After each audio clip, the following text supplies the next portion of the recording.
Hey, what's going on, guys? LavaDoesGames here, back in another video. Today we're going to be starting my new series called What It Would Take for Each Game to Become the Greatest Game of All Time. In this series, what we're going to be doing is going over different games and how much they'd have to improve and what they'd have to add for it to be the best possible game it could be, so aka the greatest game of all time. Let's get right into it. In this episode, we're going to be starting with CSGO. So obviously the greatest game of all time is a pretty vague thing to say. Like, you can't just say that this game is the greatest of all time because it's completely opinion based. But I'm saying if they added these things, it could be literally the best game that it could be. So starting with CSGO here, it's a pretty simple game. Everyone knows what CSGO is. Any gamer should know what CSGO is. It's your simple terrorist versus counter-terrorist. Plant the bomb, other team has to stop you from planting it or defuse it once you planted it.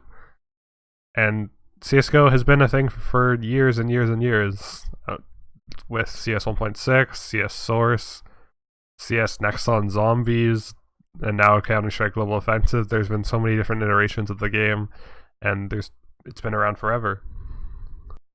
Although most people would say that it's kind of died out because it doesn't keep getting continuous really good updates, and it's just been the same thing forever. It still has one of the biggest esports scenes in the world, and it still gets the second most highest average players on Steam, which doesn't seem very dead to me. So the first thing CSGO would have to do to become the greatest game they can possibly be is fix their rank system. So currently they have all the ranks. It's like Silver, Gold Nova, Master Guardian, Global, blah blah blah, Legendary, Eagle Master, stuff like that. Which isn't the worst system, but you can't see how you progress at all. If you win a game, it could take like 30 games just to rank up one rank from winning every game. And I've had it happen where I win 20 games and lose 10, but I de-rank. Just because I was losing against teams that I was supposed to win against. But you have no way of knowing that. So, for example, in games like Paladins, Overwatch, any game that has an SR rating system, you can tell when you're going to derank and when you're going to rank up, because you have that certain limit of what you have to get to and that certain limit of what you can't go under for you to derank and promote to the next rank.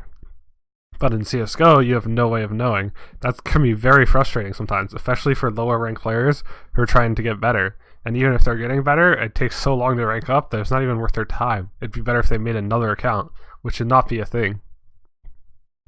Even if they added just a bar that shows how close you are, it'd make the game so much better.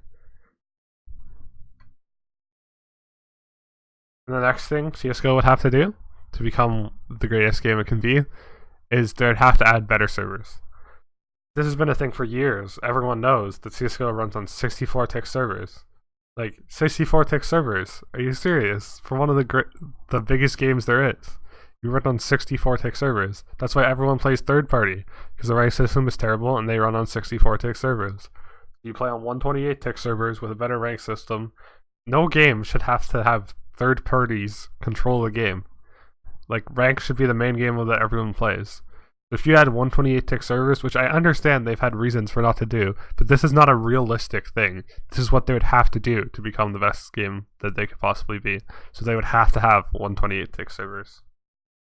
The next thing would be they would have to have achievable items. So right now, when you play the game, you get rewarded by cheap skins ranging from like $3 to $11, and then when a new case comes out, you can get that case, which sells for like $10 in the first hour, and then it slowly goes down over the next week and so.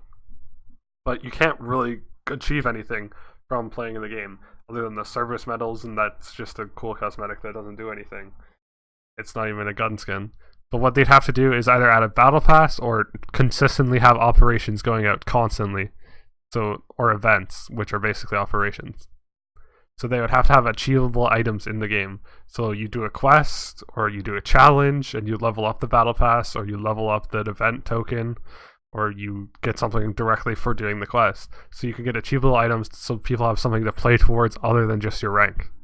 And that would help the game massively because it would give players an incentive to play, instead of just playing whatever they want. Another thing they would have to do is make case odds better. Like, I know this isn't financially what they'd want to do, but it also helped them both ways.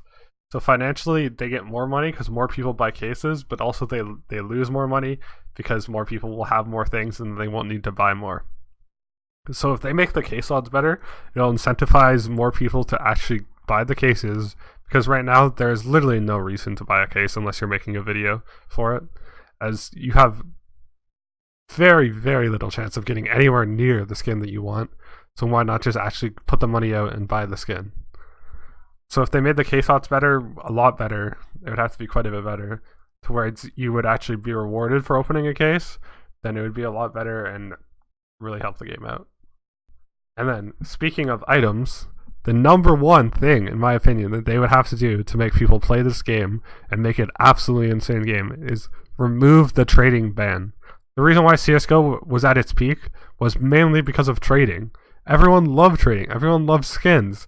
And then I understand the gambling wasn't ideal for their game, but this isn't supposed to be a realistic reason. They would have to remove the trade ban.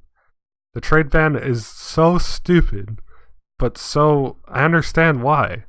But it's so stupid. You have to trade and then wait 7 days again to trade that same item. If they just removed the trade ban and kept it where you could trade it and then get it again, the game would be so much more popular than it is at the moment, get so much more players, and it would be a way, way better game. So the last thing CSGO would have to do, in my opinion, become the greatest game that it could be, is balance the game more often. CSGO gets balance updates every 6 months that actually change how the meta is played, especially at the pro level and at every level. And most games, for it to be ideal, it balances once every 1 to 2 months, so that it keeps being fresh and the game keeps changing. As currently in CSGO, you've always used the same guns. Everything's always the same. How interesting would be if we had a meta where deagles were the meta, where the deagle reload time was slower or the pullout time was slower. That would be insane for the game, because it would show so much more skill with how good you are at using the deagle.